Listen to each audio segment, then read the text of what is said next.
Well, today we have the privilege of taking a look at Christopher Columbus, at looking at his early life and going all the way until he really began to question what he was doing. Christopher Columbus, whose name actually means something like Christ bearer and holy dove, has these very distinct references to what he believed. He was born in 1451. That's a date that you should know. It's helpful to know when he actually lived. But he was born, from what we can tell, in the city of Genoa, which is in Italy. And there, his parents were involved in a weaving business and also involved in various family businesses that caused him, by the age of 10, to be able to sail and run errands for his father on a small skiff that he operated up and down the coast of Italy. So he was very capable as a boy. But what's interesting about Columbus is his earliest memory. He tells a story that his earliest memory came before he was even 3 years old. He was about 2.5. The year was 1453. And he remembers walking through the streets of Genoa with his parents, and he remembers all of the bells beginning to ring, only it wasn't a call to worship, it wasn't a sign that a specific person had died, it was all the bells at once, and he noticed that people, as they heard why the bells were ringing, began to weep openly in the streets, including his own parents. And so Columbus asked, why are so many people crying? What is wrong? What has actually happened here? And that's when his parents told him that the capital of Constantinople, far away in the east in what used to be known as Byzantium, had fallen to the Muslim Turks. And that therefore the Eastern Empire that had once been a light over there was completely gone. Constantinople was the last city. And people cared so much about the people in Constantinople and cared so much about that light in the east that when it was finally extinguished, they didn't just say, oh well, they didn't just say tough luck for those people. They actually wept openly in the streets. But Columbus began to think, how can I solve this? How can I remedy this? How can I actually find a solution to this? And we'll see what he came up with, but that really is an important part of his boyhood story. Now, as I already mentioned to you, he very early on learned the art of sailing. He very early on learned how to get around on a boat, using nothing but his own wits, his own knowledge of navigation, and the wind as power. And so, therefore, by the year 1472, Columbus actually became a captain on a ship of trade. In other words, he was so well trusted as a young man that he was given some incredible responsibility. It's during this time that he first sailed to the east. It's during this time that he first went to the eastern Mediterranean and he saw all of the wealth and all of the riches of that land. But he also began to think, Jerusalem is just over there, but Jerusalem is a closed city. It's a city that we really cannot go to. And there are people there who are actually suffering, and we need to do something to actually alleviate or remedy their suffering. And so Columbus begins to tuck all of these things away, begins to think about these things in connection with his earliest memory as a young boy. And as he continues to sail and continues to see much of the world, it's in the year 1476, after being a captain for 4 years, that his ship is wrecked off of the coast of Portugal. And actually, Columbus should have died in this shipwreck. He was found half dead or half drowned, however you want to put it, on a piece of the shipwreck by a fisherman who actually dragged his body back into Portugal and eventually took him to the city of Lisbon, where Columbus was able to come back to full health. While he was there, Columbus began to search once again, not so much for what he should do next, but really what he should actually do with his life. Now, he continued to be a captain. He actually became the head of a whole commercial fleet, but he used these voyages to expand his knowledge of what was out there. He traveled to places like England and Scotland and Iceland and Greenland. He traveled to places such as the Scandinavian countries or much of Western Europe.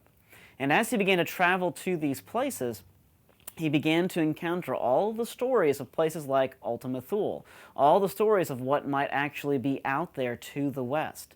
He also began to read heavily, specifically in the scriptures. He also began to collect whatever maps he could find that claimed to show what might actually be out there to the west.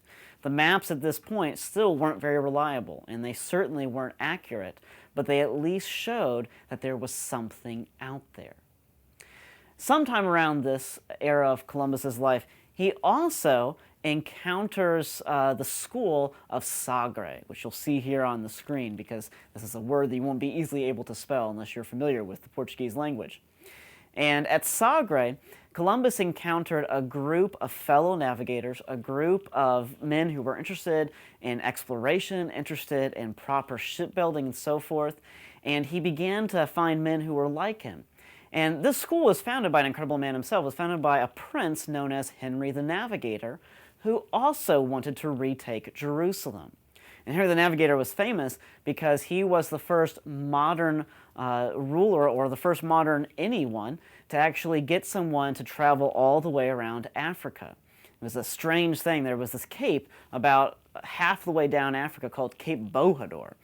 And everyone was too afraid to cross it. They feared that if you cross it, you would be beached, or you would be swallowed alive by some kind of kraken or sea monster, or that you would be suddenly attacked by, I don't know, some pygmy tribe from the jungle. It was all ridiculous. It was just based upon fear. And so people began to imagine all kinds of things that might be down there. And Henry the Navigator sent 19 different explorers. The 19th one finally crossed it.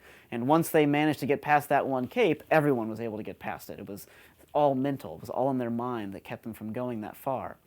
But what Henry the Navigator also did was he founded this school for explorers in Portugal. It was the School of Sagre. It was on the westernmost point of Portugal, which is also one of the westernmost points of Europe. And the idea was, let's travel west and let's see what's out there. Well, Columbus was trained at this school. He was trained by men who had similar passions to him.